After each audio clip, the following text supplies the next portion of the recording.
Dear Betty's Burgers, I would like to submit my review of your dining establishment for your perusal. Chapter 1. I think the problem started with my father. He was a good man but a stern one, and we didn't always see eye to eye. I enjoyed many a sound thrashing under his careful but solid hands as I was growing up, and strangely began to look forward to them.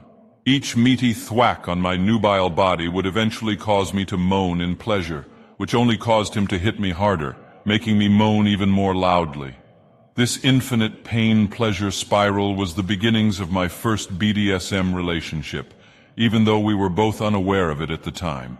All good things must come to an end, though, and sadly he passed away a number of years ago. I've tried to fill the gap since then, hiring numerous prostitutes to act in his stead, but it's never been the same. They can never get the stains right on his prized Jim Beam shirt. They refuse to flick lit cigarette butts at my head while watching the game, and most importantly, their soft, perfectly manicured hands can never muster the terrifying force that he could.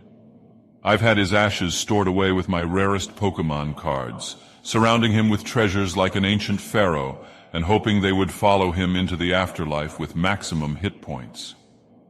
Due to my recent financial situation, I have had to part ways with these cards and now need a new home for dear old father. I brought his ashes to Betty's Burgers today, since back in his day, a chemical plant once stood here and he had many fine stories about his time working there. He seemed to think back on those days very fondly. After ordering a respectful meal of onion rings and chicken tenders, I gracefully began blowing his ashes about the place from the palm of my hand like a Native American mystic peering into the future. I continued this until management of the establishment got involved, and when I refused to stop, the police came to stop me. I put up a good fight, hoping their strong hands would bring back some of the old memories. They flogged me senseless, and I had quite a bit of pleasure before I passed out, but I'd trade 1,000 of these beatings for one last smack from Daddy. The onion rings were out of this world.